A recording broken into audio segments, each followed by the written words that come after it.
I'm a retired military man. And how long were you in the military?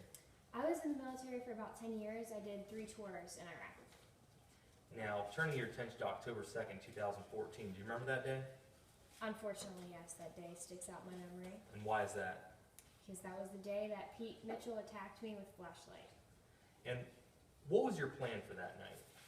Oh, well, that night, I mean, me and my buddy JT Sanborn, we had just finished a tour in Iraq, so we were home in Lone Star. We were pretty excited to be home, so we got a group of our high school buddies together, and we were going to go out and see the football team. Me and JT had played football, you know, we were high school buddies, so we got our friends, went and watched the football team, had a couple of drinks. And now, who drove to the football game? I drove to the football game. I drove that night until I started drinking, and then I turned my keys over to JT, and he drove after that. Were you intoxicated that night? Oh, no, I wasn't intoxicated. I had a couple drinks, but nothing to the point of intoxication. So why did you give your keys to JT? Just being safe. And after you had a couple of drinks, where did you go after that? We had a couple drinks, and then we went to the 7-Eleven to get some late-night food. And just to clarify, who drove to the 7-Eleven? JT drove. And why were you at going to the 7-Eleven? Like I said, just to get some late-night snacks and chips and stuff. What happened while you were there? When I was there, there was a kid I saw. He was tall. He had a hoodie on, long hair, and he knocked over a tea that was there in the store. Now, you mentioned this kid knocked over the tea. Do you see that kid in the courtroom today? I do. Can you please point him out by an article of clothing that he's wearing? Yeah, he's wearing a jean jacket right there with glasses on. Let the record reflect that the witnesses identified the defendant as Pete Mitchell. Record will so reflect. Now, you mentioned that he knocked over tea. What happened after that? Well, he knocked over the tea, and there was just one lady working at the cash register. And when he knocked the tea over, it shattered on the floor, and I felt kind of bad for the lady who was working, so I went up to him and I was like, hey buddy, you know, you knocked over the tea, do you mind helping the lady clean it up? And he rolled his eyes at me and didn't help her, and I thought that was really rude. Now, did you see where he went after that? I'm not sure. I think he might have left, but I'm not sure. Now, what happened when you and JT eventually left the 7-Eleven? We left and got back in our car. JT was driving the truck, so he got in the truck and I got in the passenger side, and we left to pull out. At that point, I was just ready to get home with my kids, my wife. Now, were you able to get out of the parking lot? We weren't. There was a car that pulled right in front of us and blocked our exit. What did you do when your exit was blocked? Well, it was kind of weird because I kept waiting for that car to move, but the car never moved. So I got out of my car and I stood on the stoop. You know, my truck was pretty big, so there's like a stoop that you stand on to step into the truck. So I got out and I stood on the stoop and I opened the door and I stood up and I waved like, dude, like, come on, move. And yeah, I just waited for the car to move that was blocking us in. And did it move at that point? No, it didn't move. What if anything, did he do? Just stood there, or just sat in the car and didn't move at all. And so how did you respond to that? Well, at that point, I got out of the car and I went around and wanted to tell this guy, you know, move. I've been waiting. I've been sitting in my car waiting for you to move. Like, let's go. What are you doing? And how did he respond to you asking him to move? He just like smirked at me, like he wasn't gonna move, and then he flipped me off. And so how did you react to that? Oh, I was pretty shocked just because I felt like, you know, I politely asked him to move, so I didn't feel like his reaction by flipping me off was like, you know, level to what I had asked him to do. So what did you do? I just like knocked on his car door, like, hey dude, come on, like time to go. I don't want any trouble. And I went back in my car because I figured, if anything, JT and I had got some chips, we got some snacks, just eat in my car, wait until this guy moves. I didn't want any trouble. Now, did you ever actually make it back to your car? I did not make it back to my car. And why not? Because this guy jumped out of his car. He started talking smack to me, and he picked up a flashlight that he had on his in his car somewhere. I'm not sure where he had it. And he with that flashlight? He picked it up and he hit me. Objection, Your Honor, speculation? What is your response? Your Honor, it's not speculation, as she's saying that. Your Honor, she stated that she saw the defendant with flashlight, as it wouldn't be speculation. Your Honor, may we be heard outside the presence of the jury? Yes. I believe the witness just testified that she was walking away and believed that she was hit with something as she was walking away. By her own account then, there's no way she could have known what that was that hit her. She'd be speculating if it was the flashlight or not. I think you can cross-examine her on that. I'll overrule that objection. You can continue. Now, did you ever actually see a flashlight? I did see the flashlight before and after I was hit with it. And you stated you were struck with this flashlight, is that correct? I was in the head several times. And what happened after you were struck with the flashlight? Well, after I was struck with the flashlight, the person who hit me, who I now know is Pete Mitchell, and we got into a wrestling match. And when did this wrestling match, as you call it, end? It ended when the cops arrived. And what did the cops do? They pulled us apart. And how, you mentioned that you were hit with a flashlight. What did Pete Mitchell look like? Well, Pete Mitchell he had blood all over his hoodie, but to my knowledge, it wasn't because he was actually injured, because I was only fighting with my fist, whereas he was the one with the weapon. So he had blood all over him, but it was because it was coming from my head. And when we were wrestling, we were kind of like rolling around on the concrete, and some of my blood got onto him, so his hands and his hoodie were covered in blood. Now, did you ever leave the 7-Eleven that night? Yeah, in an ambulance I left. And how did you get into the ambulance? I'm pretty sure the cop helped me in. And where did the ambulance take you? To the hospital. And what happened when you were at the hospital? Well, I got checked out. I got a CT scan to check for any internal brain injuries, because the doctors, after seeing the blood and everything, were aware that I was hit pretty hard. Objection, Your Honor, speculation? Sustained. Move to strike. Yes. It is stricken from the record. What injuries did you have that night? I had some lacerations. I also had a broken orbital. My bone was broken as to my face. I had 3 separate scars that I had to get stitches for. I think one had 6 stitches, 7 stitches, and 8 stitches in my 3 lacerations. Now, you mentioned you had some lacerations. Did those leave scars? Yes. And can you show the jury where those lacerations were? Yeah, there was one here, just like the front of my head, one to the top of my head, and then one over here to the other side of my head. And how many stitches did those lacerations require? Oh, in total, I think it would Objection, have, Your Honor, asked and answered. Overruled. in total, it would have been over 25, 30 stitches. Now, you mentioned that you had a broken orbital bone. Was there any swelling from that? Yeah, my eye was swollen shut after, when I got to the hospital, and then the following weeks, it was pretty bad. Mr. James, who caused these injuries? Pete Mitchell caused them. He was the one that hit me. Thank you. No further questions. Any cross-exam? Yes, Your Honor. Mr. James, you served in the military, you said on direct examination, right? I did in the U.S. Army. Okay, and that was in the Army's 3rd Cavalry Unit, I believe? Yes, sir. And I think you said that you've done a number of tours overseas, correct? Yes, sir. And so you've been in battle with your buddies as Mhm. well? Yep. Been in a number of different battles over 3 different tours, right? Yes, sir. And during those tours, you were serving with J.T. Sanborn, right? Yes. And J.T. Sanborn was there with you through each of those battles, correct? Not specifically beside me every time, but he was in my same cavalry, so it just depended on like what mission we were doing. But when he was there, y'all fought side by side? Right? Yeah, I mean, just like every other soldier does, we followed protocol. So, yeah, we were together. You had his back as well as the other members of your unit, right?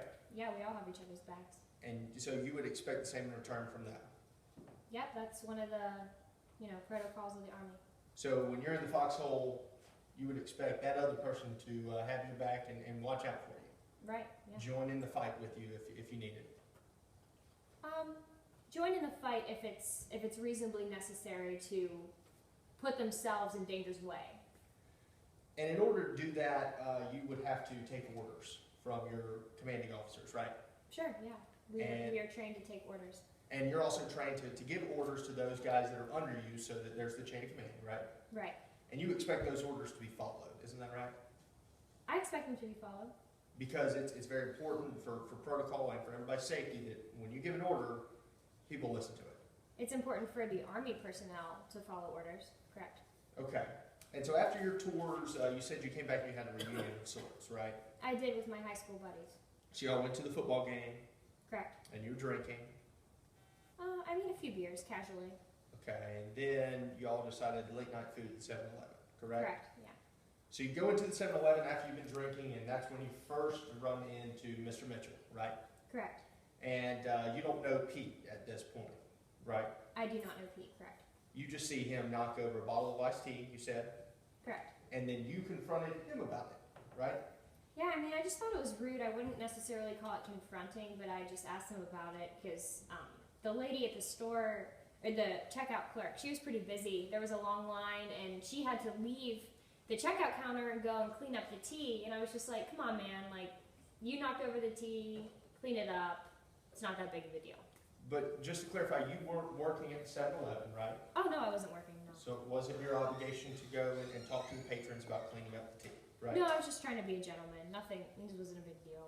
But like we said, you were the one who initiated that first contact, right? Yes, sir. Yes, sir. He didn't come over to you after the tea was spilled, right? Why would he have come over to me? No. And he didn't say anything to you about why the tea was spilled or anything like that? No. So then Pete left the 7-Eleven, right? To my knowledge, yeah, he left at that point. And you said that you didn't see him leave, isn't that right? I don't remember. Well, on direct examination, you said that you weren't sure if you saw him leave. Oh, right. I mean, I think he left at that point, but I didn't really think. I mean, it just wasn't a big deal. I wasn't worried about him after we had that initial contact. But then you also left the 7-Eleven, right? Yes. And you got the car with JT Sanborn. Yes. You pulled out of the parking spot, right? Yeah, we pulled out a little bit, but we couldn't actually get out of the parking lot. And then you started to drive out of the parking lot, isn't that right?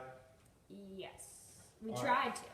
All right, I'm going to show you here. This is Exhibit 2 that we've been using throughout the proceedings. Permission to reposition. Yes.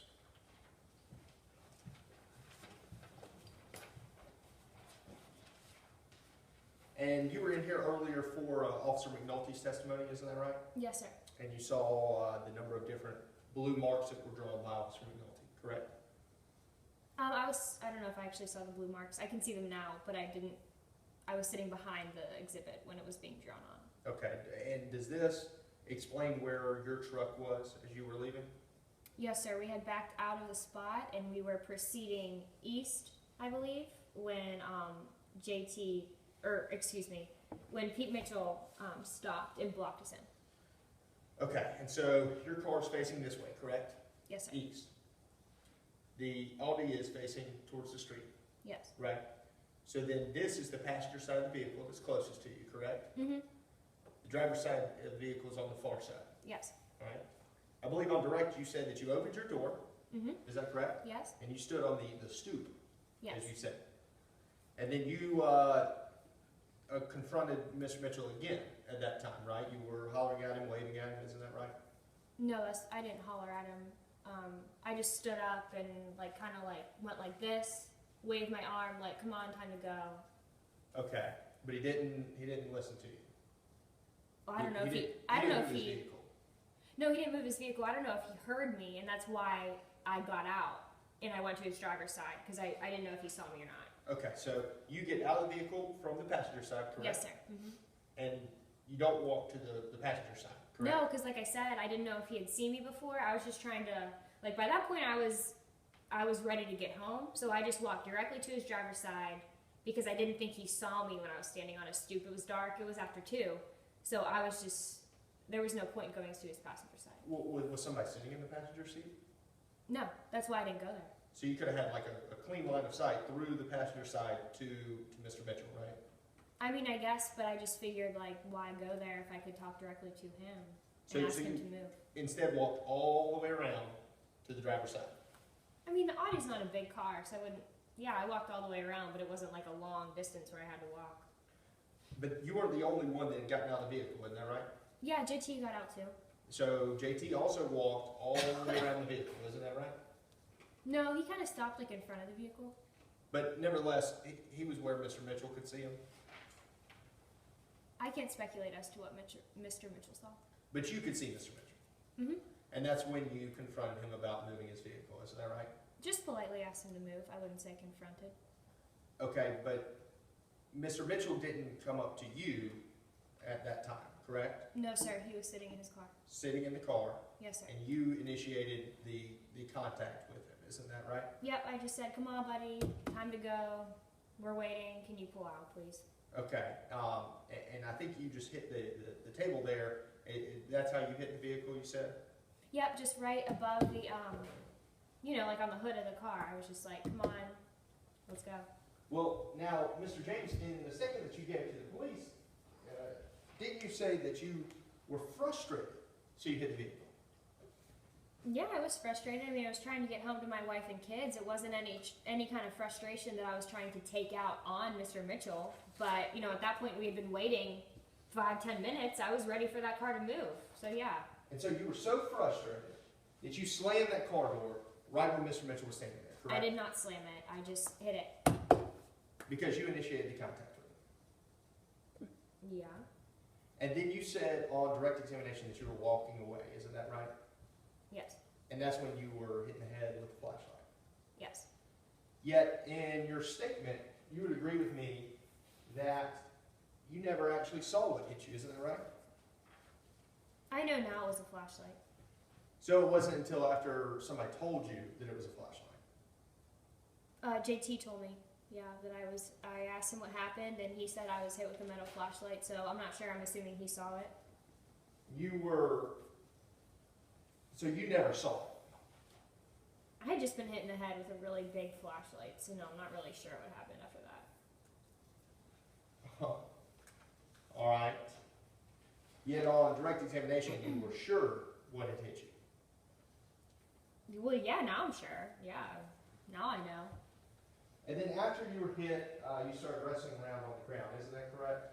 Yes, sir. And that's when the police came up. Yes, sir. And they separated you. Yes. And then later at the hospital, you spoke with the police again, isn't that right? At the hospital, yeah, I think, yeah. And in fact, it was then that you were charged with disorderly conduct, isn't that right? Yeah. And you were charged with disorderly conduct because you were fighting Pete Mitchell. I didn't initiate it, but I was fighting him, so I figured, you know, I should take responsibility of my actions, and I told the officer that I had been fighting. Okay, thank you. No further questions. Any redirects? Yes, Your Honor.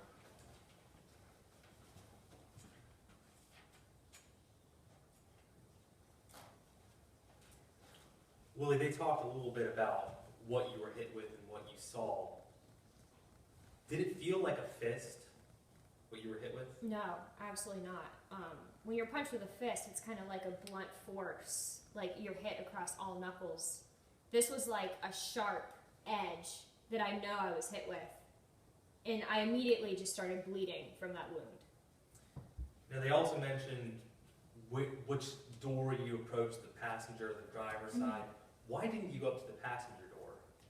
Because I had already stood up and waved, so I automatically assumed that person hadn't seen me, so I just went around to the driver's side to talk to that person directly. You know, I wasn't threatening that person, I wasn't trying to start a fight with that person. I just figured it was 2 a.m., it was dark, just politely go ask the person to move. They also brought up a little bit about having each other's backs in battle. Were you in battle on that day? No, absolutely not. I wasn't looking for a fight at all. I had been with my high school buddies, was trying to get home to my wife. That was in no way, shape, or form a battle. And they also mentioned how you were charged with disorderly conduct for fighting. Right. Were you fighting on that day? Yeah, I was fighting. And why were you fighting? I was fighting because Pete Mitchell hit me in the head with a flashlight. I didn't initiate any sort of fight, but when somebody hits me in the head with a flashlight and blood is pouring all over my face, yeah, I'm gonna defend myself at that point. Thank you. No further questions. Witness may step down. Does the state have any further witnesses it wishes to call at this time? No, Your Honor, and I'd like to confirm what we have in evidence before we close our case in chief. Okay. We have for the prosecution Exhibit 1 and Exhibit 2, and then during cross-examination, the defense entered Exhibit A and B. Does that sound correct? Sounds right, yes, Your Honor. Okay. And the state rests its case now. All right. Is the defendant going to testify, or is the defense going to put up a case? We will, Your Honor, but we first have a motion we'd like to hear outside the presence of the jury. Okay, go ahead. Your Honor, this time the defense moves